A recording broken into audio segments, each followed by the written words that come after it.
और Israeli PM Netanyahu और America राष्ट्रपति डोनाल्ड ट्रंप ईरान के परमाणु कार्यक्रम से टेंशन में हैं। ट्रंप तो ईरान को खुली धमकी दे चुके हैं, लेकिन अब ईरान ने भी अमेरिका को चुनौती दे दी है।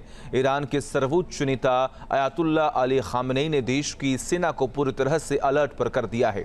ईरान ने अमेरिका के साथ साथ अपने पड़ोसी देश ओमान और इराक को भी चेतावनी दे दी है।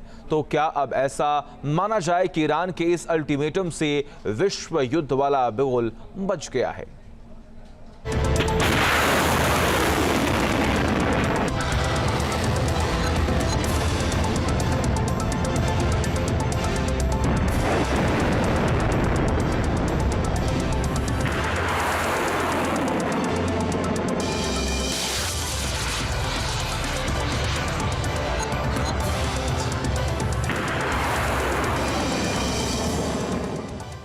ईरान की धमकी, जंगी ज्वाला धधकी।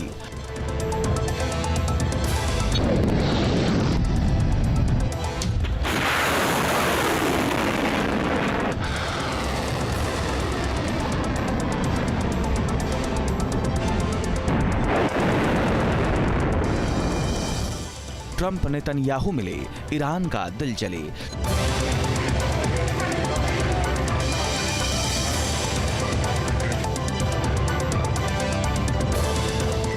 शैतानों का बुलावा, तैयार बारूदी लावा।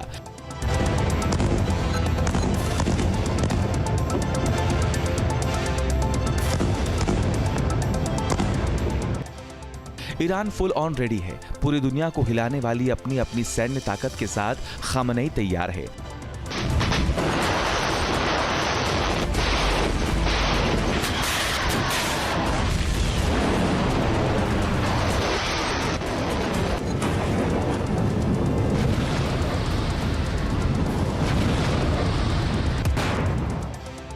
अपनी अकड़ वाली हरकत, अपनी शैतानी ताकत, अपनी विध्वंसक मिसाइलों के साथ तेहरान की सेना अमेरिका को ललकार रही है, जंग के लिए उकसा रही है।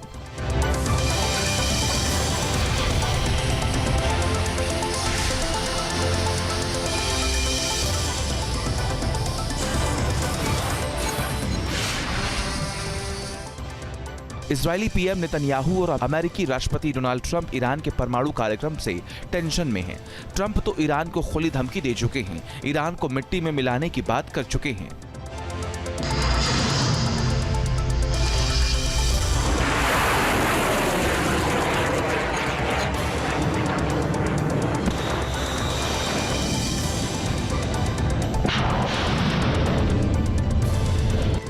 लेकिन अब ईरान ने भी अमेरिका को अल्टीमेटम दे दिया है।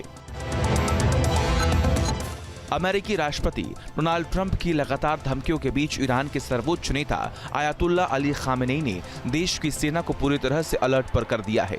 तेहरान ने डोनाल्ड ट्रंप की सीधी बातचीत की मांग को सिरे से खारिज कर दिया।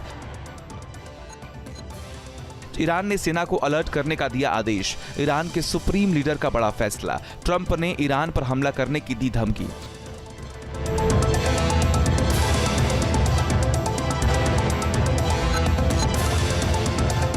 दरअसल ईरान उस अमेरिकी धमकी का विरोध कर रहा है जिसमें कहा जा रहा है कि ईरान परमाणु कार्यक्रम पर सीधे बातचीत करे, नहीं तो उस पर हमला किया जाएगा। लेकिन अब ईरान ने अमेरिकी धमकी का तगड़ा जवाब दिया है। इतना ही नहीं, ईरान ने अमेरिकी ठिकानों की मेजबानी करने वाले पड़ोसियों को भी चेतावनी दी है।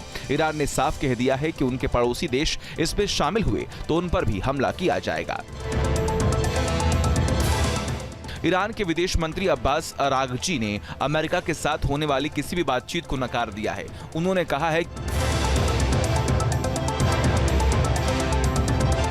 कि ऐसे पक्ष के साथ सीधी बातचीत निरर्थक है जो लगातार बल प्रयोग की धमकी देता है, संयुक्त राष्ट्र चार्टर का उल्लंघन करता है और विरोधाभासी रुख अपनाता है।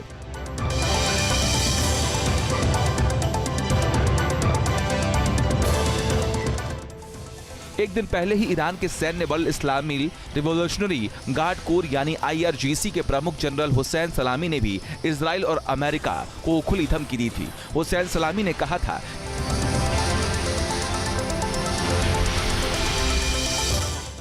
कि ईरान किसी भी युद्ध के लिए पूरी तरह तैयार है। उनका देश युद्ध नहीं चाहता है और किसी के साथ लड़ाई शुरू नहीं करेगा, लेकिन इसे डर न माना जाए। ईरान अच्छे से जानता है कि दुश्मन को कैसे हराया जाता है।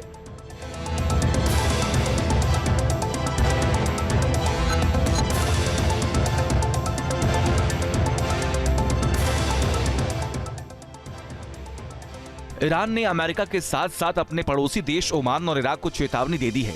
ईरान ने कहा है कि अगर ये देश अमेरिका को ईरान पर हमले के लिए अपने ठिकानों का इस्तेमाल करने देते हैं तो ईरान पहले इन्हें निशाना बनाएगा। दरअसल ट्रंप ने ईरान को सख्त चेतावनी दी है कि अगर वो परमाणु को लेकर डील नहीं करता तो उसके ऊपर वह बमबारी करेंगे। दरअसल ईरान के कई पड़ोसी देशों में अमेरिका के एयरबेस हैं। अगर अमेरिका ने ईरान पर हमला किया तो अमेरिका इन बेस का सहारा लेगा। यही वजह है कि ईरान ने पड़ोसी देश ओमान और इराक को धमकी देते हुए कहा कि अगर ईरान पर हमला करने के लिए उन्होंने अपने बेस अमेरिका को इस्तेमाल करने के लिए दिए तो ईरान के निशाने पर अमेरिका से पहले ये देश होंगे। इस वक्त ईरान भड़का हुआ है। इजरायली पीएम नेतन्याहू और ट्रंप की मुलाकात खामेनेई को परेशान कर रही है। डोनाल्ड ट्रंप और नेतन्याहू की मीटिंग में कई अहम बातों पर चर्चा होना मुमकिन है। दरअसल इजराइल हमास के अलावा सीरिया में इजराइल और तुर्की के बीच संभावित तनाव और ईरान और उसके प्रॉक्सी नेटवर्क से भी परेशान है। मुमकिन है कि इन मुद्दों पर अमेरिका के साथ मिलकर इजराइल कोई बड़ा प्लान बनाए और यही प्लान ईरान के लिए परेशानी का सबब बन जाए। महाजंग की जमीन पूरी तरह से तैयार हो रही है। ऐसे में ईरानी सांसद मोहम्मद कासिम ओस्मानी ने तेहरान से जल्द न्यूक्लियर हथियार बनाने की अपील कर दी है। कासिम ओस्मानी ने कहा है कि किसी भी वार्ता में बातचीत के लिए बराबरी जरूरी है।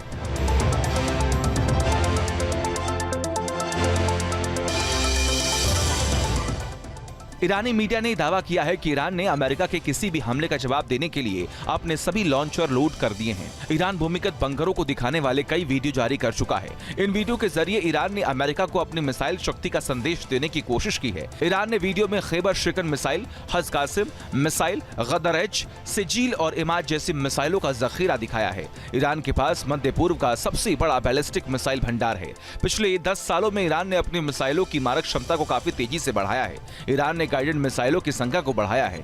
इसके अलावा ईरान ने अपने पुराने तरल ईंधन वाले डिजाइनों से हटकर ठोस ईंधन टेक्नोलॉजी को भी तेजी से अपनाया है। ईरान ने पिछले 10 सालों में जिन मिसाइलों को बनाया है उनमें गाइडेंस सिस्टम का इस्तेमाल किया गया है।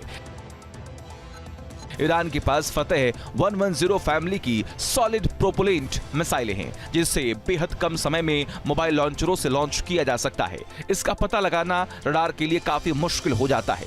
शहाब 3 ईरान की पहली मध्यम दूरी की बैलिस्टिक मिसाइल है जिसकी अनुमानित सीमा 1000 से 2000 किलोमीटर है। ये करीब 750 किलोग्राम का पेलोड लेकर हमला कर सकती है। ईरान के पास जुल्फागर फतेह सीरीज की मीडियम क्लास की मिसाइल है जिसकी मार करने की क्षमता 750 किलोमीटर है और 500 किलोग्राम का वॉरहेड ले जाने में सक्षम है। इसके अलावा ईरान के पास देशफुल मिसाइल है जिसकी मार करने की क्षमता 1000 किलोमीटर है। ईरान की सबसे विनाशक मिसाइल खैबर वेरिएंट है जिसकी मार करने की क्षमता 2000 किलोमीटर है और ये 1500 किलो वॉरहेड ले जा सकती है। ईरान की लेटेस्ट मिसाइल सिस्टम में खैबर शिकन एक ठोस ईंधन MRBM है जिसकी रेंज 1450 किलोमीटर है।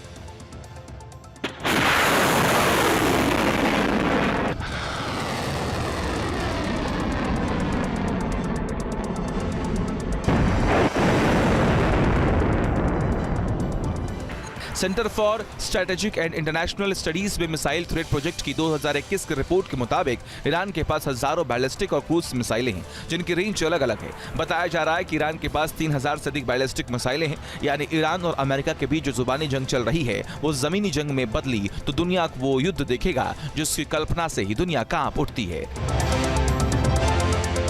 Team news nation.